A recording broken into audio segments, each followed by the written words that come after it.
Hai sahabat angka dan data. Hingga saat ini, Indonesia menjadi negara dengan ekonomi terbesar ke-16 di dunia.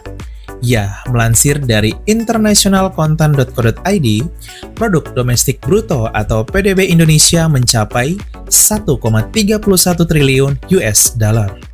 Akan tetapi tanpa kita sadari, terdapat beberapa hal yang sedang terjadi di Indonesia yang bisa berdampak membahayakan masa depan perekonomian bangsa kita. Salah satunya ialah fakta bahwa brand Tiongkok mulai merajai Indonesia, seperti yang dikatakan oleh channel YouTube Raymond Chin. Mengapa hal ini berbahaya jika dibiarkan? Inilah 7 faktanya yang dilansir dari berbagai sumber terpercaya. Sebelum lanjut, pasti ada yang belum subscribe nih. Yuk, tekan tombol hitam subscribe di pojok kanan agar tidak ketinggalan informasi yang menarik dan gratis dari kami. Terima kasih. 1. Produk Indonesia kalah di negeri sendiri. Produk lokal adalah produk barang atau jasa yang dihasilkan di Indonesia, baik secara perorangan, berkelompok, maupun badan usaha. Semua bahan baku dan pembuatannya berasal dari dalam negeri. Akan tetapi, tak bisa dipungkiri di tahun-tahun belakangan ini, produk-produk lokal tanah air justru mulai tersingkirkan dari puncaknya. Ya, kemunculan produk-produk dari negara Tiongkok yang lebih bagus dan lebih murah membuatnya kini berada di puncak pangsa pasar Indonesia. Hal ini membuat banyak produk lokal Indonesia kalah di negeri sendiri dan bisa berakibat pada kematian konsumerisme Indonesia. 2. Brand Tiongkok menguasai pasar Indonesia. Ada banyak sekali brand atau produk dari negeri Tiongkok yang kini menguasai pangsa pasar Indonesia. Beberapa di antaranya ialah Oppo. Oppo adalah produsen ponsel asal Tiongkok. Oppo kini menguasai pasar gawai Indonesia, di mana menurut riset IDC, Oppo berhasil menguasai 27% pangsa pasar gawai atau handphone di Indonesia. Tak hanya itu, di posisi kedua ada Vivo yang sukses menguasai 23% pangsa pasar gawai Indonesia. Kedua brand ini berasal dari Tiongkok. Bahkan 70% pasar gawai Indonesia kini telah dikuasai oleh brand asal Tiongkok, bukan produk lokal asli Indonesia yang terkenal seperti Evercross dan Mito. Di sisi lain, Mixue, brand asal Tiongkok, juga kini menguasai pasar es krim Indonesia. Perkembangan produk Tiongkok di Indonesia ini begitu cepat, padahal baru masuk di tahun 2020.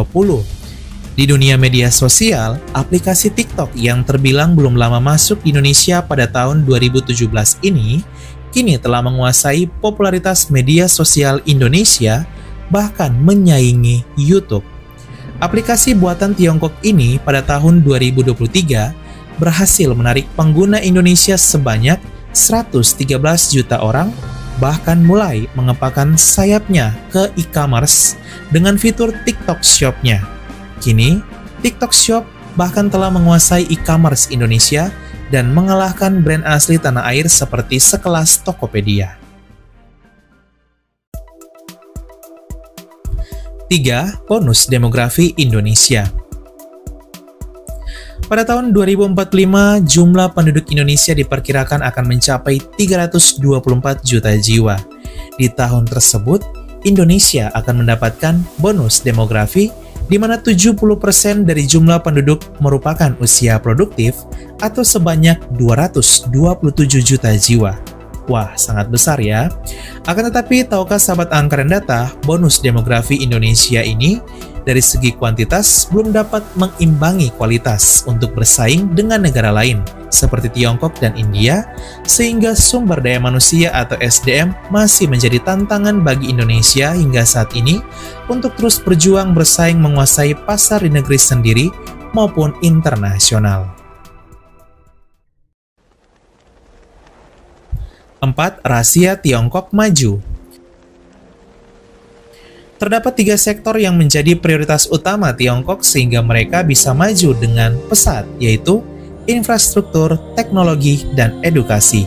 Tiga sektor ini menjadi perhatian serius yang terus dikembangkan oleh negeri tirai bambu, sehingga mereka yang dulunya merupakan negeri miskin, bahkan lebih miskin dari Indonesia di abad 20 kala itu, kini berubah menjadi negara dengan ekonomi terbesar kedua di dunia di abad 21 ini.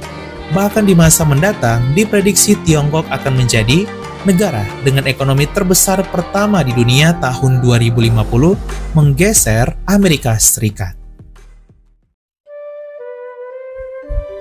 5. Mencintai produk lokal Indonesia.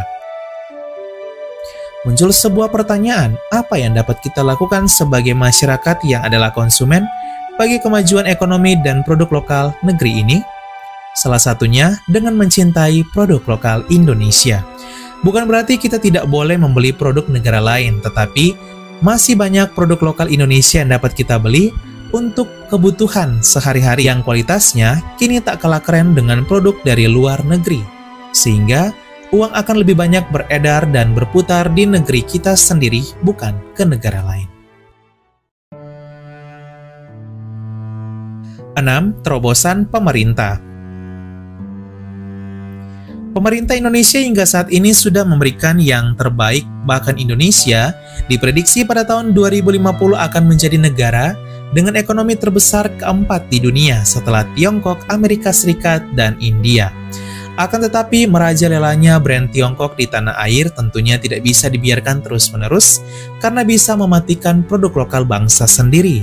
Beberapa kebijakan yang kini telah dilakukan oleh pemerintah dan akan dilakukan diantaranya pendanaan, pembinaan, memajukan UMKM, bisnis lokal, serta melakukan push agar produk lokal yang sudah ada di atas dapat naik level ke internasional. 7. Harapan.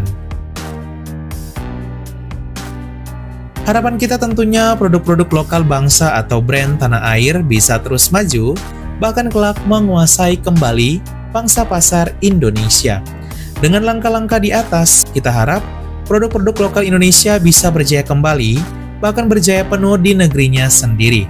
Ditambah lagi dengan adanya ibu kota negara yang baru yaitu IKN Nusantara yang nantinya akan dibuka dan diresmikan pada tahun 2024, tentunya bisa semakin mempercepat pemerataan pembangunan yang bisa berdampak pada majunya perekonomian Indonesia di tengah menurunnya popularitas produk lokal yang ada. Sekian dan terima kasih. Halo, hai.